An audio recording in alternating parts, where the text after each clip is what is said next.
El lahmacun. Hola a todos amigos, bienvenidos a nuestro canal.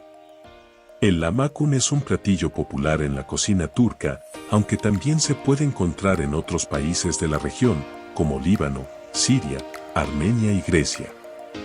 Consiste en una masa de pan delgada, similar a la de la pizza, cubierta con una mezcla de carne molida de cordero o ternera, tomate, cebolla, pimiento y especias como la menta, el comino y el pimentón. Tradicionalmente, el lahmacun se cocina en un horno de leña muy caliente y se sirve con limón, perejil, lechuga y pepino, que se usan para enrollar la masa con la carne y los vegetales en su interior.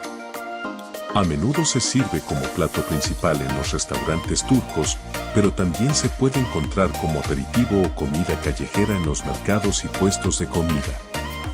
El lahmacun es una opción popular para aquellos que buscan un plato rápido, sabroso y económico en Turquía y otros países de la región.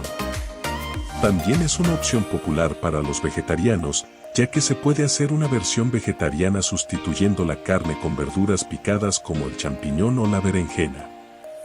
El origen del lahmacun no está claro, aunque se cree que se originó en la región de Anatolia en Turquía.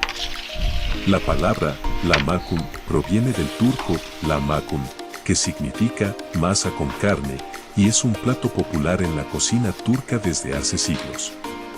En la actualidad, el lahmacun se ha popularizado en todo el mundo y se puede encontrar en muchos países fuera de la región de Oriente Medio. Es una opción popular en los restaurantes turcos y en otros restaurantes de cocina mediterránea, y también se puede hacer en casa con una masa de pizza comprada en la tienda o hecha en casa. El lahmacun es una deliciosa opción para aquellos que buscan probar algo nuevo en la cocina turca o simplemente disfrutar de una comida rápida y sabrosa.